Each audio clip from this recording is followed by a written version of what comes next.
د لر او بر په یو نوي اپیسوډ کې تاسو ته ښه راغلاست وایم.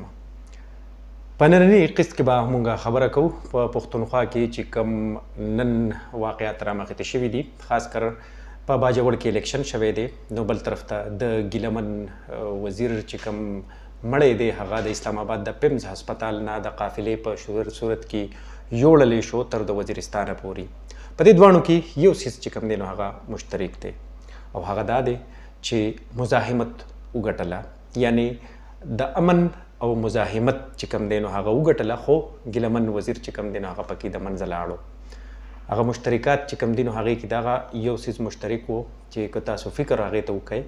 نو یو طرف ته په باجوړ کې هغه څیز چې ټولو کینډیډیټس چې کوم دی نو هغې خو یو کمپین چې کوم موږ وکتو نو ټول کمپین چې کوم دی نو هغه د امن نه تاوېدو را تاوېدو او د دې کریډټ یقیني خبره ده چې هغه د عوامي نیشنل پارټۍ امیدوار چې کوم دی نثار باز نو هغه طرف ته تلو، بلکې هغه طرف ته نه هغه ته تلو، ځکه چې هغه چې کله دغه کمپین شروع کو او دغه کمپین کله زور ونیسو نو د هغه کمپین د اولنۍ ورځې نه به هغه په دې باندې خبره کوله چې تر څو زموږ د خاورې ته امن نه راغلی تر هغې پورې دا نور څیزونه چې کوم دي نو دا په دویم نمبر راځي. اولنۍ خبره چې به هغه کوله نو هغه به وایي چې زموږ د خاورې امن پکار دی. نو بیا وروستو نور کاندیدان چې کوم دي په دغه کې نو هغوی بیا هم امن خبره شروع کړه. د امن خبره بیا په دغه کې که تاسو فکر کړي یو طرف ته په باجوړ کې هدفي وژنې به په دغه کمپین دوران هم وشوې نو د هغې سره سره د امن نارې لا زور ونیسو او بیا چې کله په سینیټر هدایت الله باندې چاودنه وشوه او هغه پکې په شهادت ورسېدو سره د نورو د څلورو ملګرو نو بیا خو د امن ناره چې کومه ده نو هغه لا نوره هم د هغې په هغې کې هغه لا قوي شوه، بلکې په هغې باندې هغې لا زور ونیسو. نن چې موږ وکتله نو د باجوړ چې کوم ځوان کلو خاص کر نو هغه د نثار باز سره په دې خبره باندې ولاړ و، که هغه د هرې پارټۍ ځوان کلو نو یا ځوان و نو هغه د نثار باز سره په دې خبره ولاړ و چې یاره یو خو نثار باز ته زموږ د دغې مسایلو ادراک دی یا د مسایلو پته ده، نو بل طرف ته خو خبره دا ولا چې د نثار باز سره خلک په دې باندې هم ولاړ و چې دی یو خو زموږ د امن خبره کوي، بله زموږ د مسایلو ورته پته ده. نو د دغې وجې نه یو خو ورسره د هغوی همدردي هم وه که هغه د هرې پارټۍ و نو یو خو که موږ وګورو که د پی ټي آی ځوان کلو نو د پی ټي آی ځوان کل هم په ښکاره باندې ورسره هم ولاړو او د ځینو خلکو دا وی چې یاره زمونږ ووټ هم دی او سپورټ هم دی د نثار باز سره، نو ووټونه یې هم ورکړي دي نثار باز له نو سپورټ یې ورسره هم و د نثار باز سره. یو که موږ د باجوړ د الیکشن خبره کوو نو بل طرف ته که موږ د ګیلمن وزیر د جنازې خبره کوو یا د هغه د مړي خبره کوو نو چې هغه تر د شمالي وزیرستانه پورې ورسولی شو نو تر د شمالي وزیرستانه پورې د ځوان یا د پی ټي ایم د کسانو چې کوم دغه مړی روان کړی و نو په هغې پورې که موږ وګورو نو چې د پیمز هسپتال نه هغه روان کړی شو نو د پی ټي ایم ورکران چې کوم دي نو هغې د هغې سره روان شول د کفن سره یا د مړي سره او بیا هغه د هغې دپاره چې د پی ټي ایم کوم کارکنان ول نو هغه ځای په ځای باندې چې هغه کله د سنګجاني ټول پلازې ته ورسولی شو نو د اسلام آباد چې څومره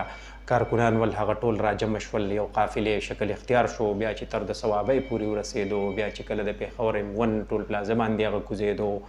بیا دغه شانتي چې هغه بیا د اخوا کوهاټ روډ طرف ته تاو شو، بیا چې کله در ادم خیل ته ورسېدو کوهاټ طرف ته لاړو، بیا دغه رنګې د کوهاټ نه چې بیا مخکې تر د کرک ته لاړو، د کرک نه بیا هغه لاړو بنو ته، نو دا ټول په دغه ځایونو کې د هغې ریسپشن وشو او د دغې ریسپشن نه بعد چې کوم دی نو دغه تاسو به فکر کړي دغه قافلو کې یو طرف ته منظور پښتین به و نو بل طرف ته د ګیلمن وزیر مشر رور به و، خو په دغې کې موږ تاسو ته دا خبره کوو چې دغه چې کوم د پی ټي ایم ورکران ول یا عام خلک و نو هغه به دغې ته راوتي ول او خلکو به یو طرف ته د ګیلمن وزیر د مړي دغه ته به ولاړ و امبولینس ته به ولاړ ول نو بل طرف ته به هغوی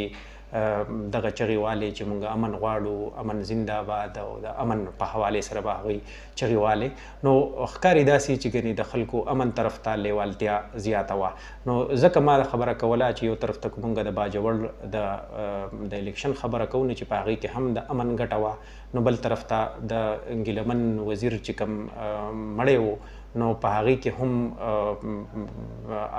سره ده دی چې ګیلمن وزیر چې کوم دی نو هغه د ډیرو خلکو داسې و چې ګنې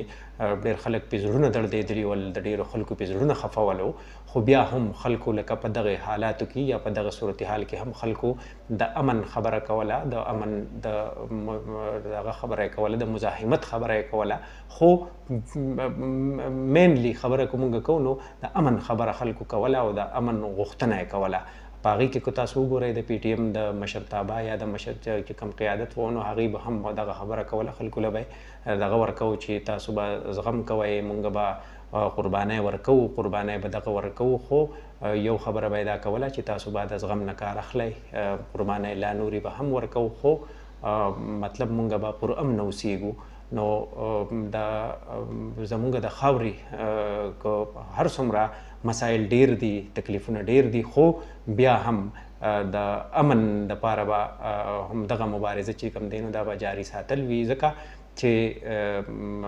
خلک یو طرف ته امن ته لیواله دی نو بل طرف ته امن ته اړتیا هم لري او د امن نه بله لاره هم زمونږ د خاورې یا زمونږ د خلکو سره بله نشته دی.